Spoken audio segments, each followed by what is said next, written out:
আসসালামু আলাইকুম বন্ধুরা, আমি আজকে আপনাদের দেখাবো Huawei 311 4G রাউটারটির কিভাবে পাসওয়ার্ড পরিবর্তন করতে হয়। এর জন্য আপনাকে যেকোনো একটা ব্রাউজারে যেতে হবে। আমি Google Chrome ব্রাউজার সাজেস্ট করতেছি, আপনার Google Chrome ব্রাউজারে যেতে পারেন। এরপরে আপনার অ্যাড্রেস বারে গিয়ে লিখবেন on92.168.8.1 এই অ্যাড্রেসটা লিখে আপনারা এন্টার করবেন। এই অ্যাড্রেসটাতে যাওয়ার পরে আপনারা এরকম ইন্টারফেস দেখতে পারবেন। এইখানে আপনার যদি পাসওয়ার্ড সেট করা না থাকে সেক্ষেত্রে by default admin password ADMIN লিখে যাবেন। লিখে লগইন করলে লগইন হবে। আর আপনার পাসওয়ার্ড যদি পরিবর্তন করা থাকে আগে সেক্ষেত্রে সেই পাসওয়ার্ডটি দিয়ে নিবেন, দিয়ে লগইন করে নিবেন। আমি লগইন করে নিলাম। লগইন করার পরে আপনাকে যেতে হবে ওয়াইফাই সেটিংয়ে। ওয়াইফাই সেটিং থেকে এই যে এইখানে ওয়াইফাই পাসওয়ার্ড নামে যে অপশনটি দেখতে পাচ্ছেন, এটি হলো আমার পাসওয়ার্ড। আমি এখন এই পাসওয়ার্ডটি চেঞ্জ করে দিব।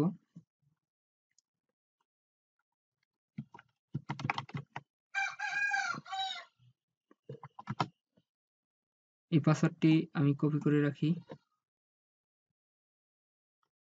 যেহেতু আমার যখন আমি পাসওয়ার্ড পরিবর্তন করব তখন আবার কানেক্ট করতে হবে এই নতুন পাসওয়ার্ড দিয়ে। তো আমি এখন সেভ দিলাম।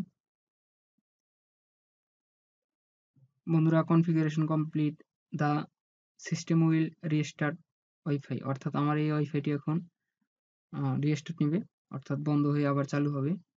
এবং চালু হলে কিন্তু আমাকে সেই নতুনভাবে কানেক্ট করে নিতে হবে। দেখেন বন্ধুরা, এখন আমাকে কানেক্ট করলে কানেক্ট হতে দিচ্ছে না।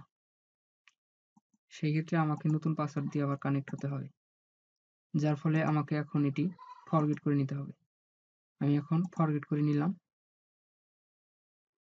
ফরগেট করে আমি যে নতুন পাসওয়ার্ডটি দিলাম সেটি এখন আমাকে দিতে হবে। আপনারা চাইলে মোবাইলেও সেম বিষয়টা করতে পারেন।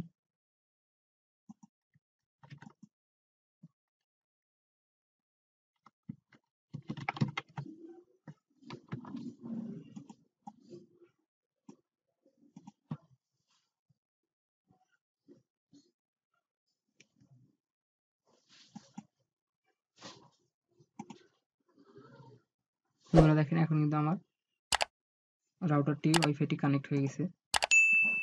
দেখেন এখন কিন্তু আমার রাউটারটি কানেক্ট হয়ে গেছে।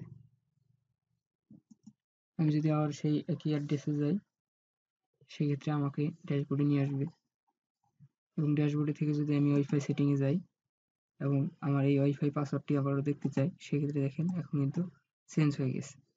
তো এইভাবেই আপনারা কিন্তু পাসওয়ার্ড চেঞ্জ করতে পারবেন। আপনার পাসওয়ার্ড চেঞ্জ করতে যদি কোনো সমস্যা কিংবা কোনো প্রবলেম ফেস করেন কমেন্টে জানাবেন, আমি অবশ্যই হেল্প করার চেষ্টা করব ইনশাআল্লাহ। আমার ভিডিওটি ভালো লাগলে অবশ্যই লাইক, কমেন্ট, সাবস্ক্রাইব করে আমার পাশেই থাকবেন। আল্লাহ হাফেজ।